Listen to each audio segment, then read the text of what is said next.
For more on this, we're joined by Roger Casale. He's a former member of the UK Parliament for the Labour Party. Welcome back, Roger. Now, the war in Iran risks tipping the UK into a recession. Why is Britain more vulnerable than its peers to this energy shock?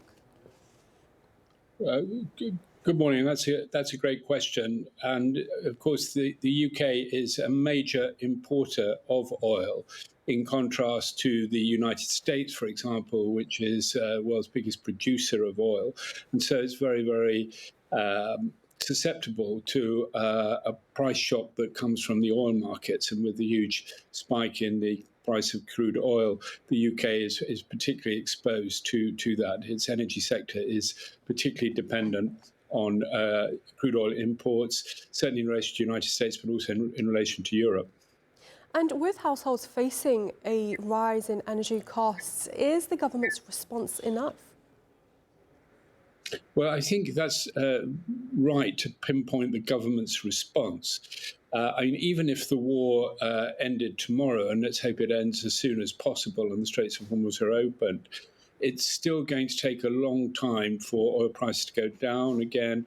And so the shock is there, even if it continues for longer, then I think it's going to create even more problems. And so how the government reacts, for the moment, the government needs to stay calm and make every effort diplomatically to bring the conflict to an end as soon as possible. It's right not to be dragged into the conflict.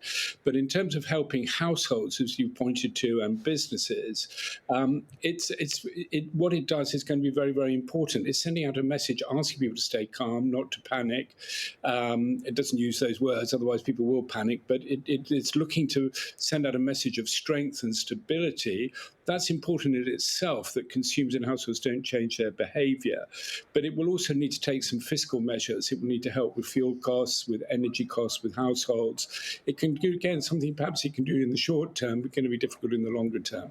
And I think also not just the government, it's also what the Bank of England does. Bank of England will be concerned about the impact on inflation, and it may need to raise interest rates at a time when it's actually wanting to cut them to stimulate the economy. So both the government and the Bank of England are a little bit stuck between a rock and a hard place.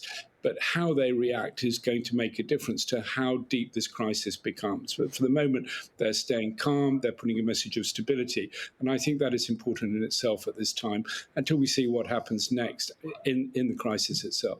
So how much headroom does Starmer's government actually have to cushion a $45 billion blow before elections? Well, I think that is a prediction. That is a worst-case scenario for the depth of that would be a major recession in the UK, and it would have very, very negative short, medium and long-term consequences for households and businesses. So let's hope that doesn't come to pass. This is a scenario. This is a worst-case scenario. The answer to your question about how much manoeuvre does the government have, the answer is not very much, because government debt is already very high in the UK because of COVID and other crises in the past, the way in which that Liz Truss crashed the economy, which everybody knows about.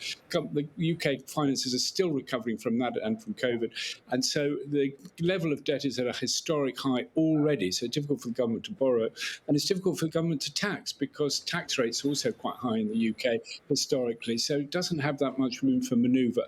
And I think that also is partly the explanation for why it is deciding to put out a message about stability and calm. It is important to stay calm in a crisis. But I think as the crisis goes on, the government will need to act. How it acts will affect how deep the crisis becomes. But you're right, it has little room for manoeuvre, so we'll have to wait and see.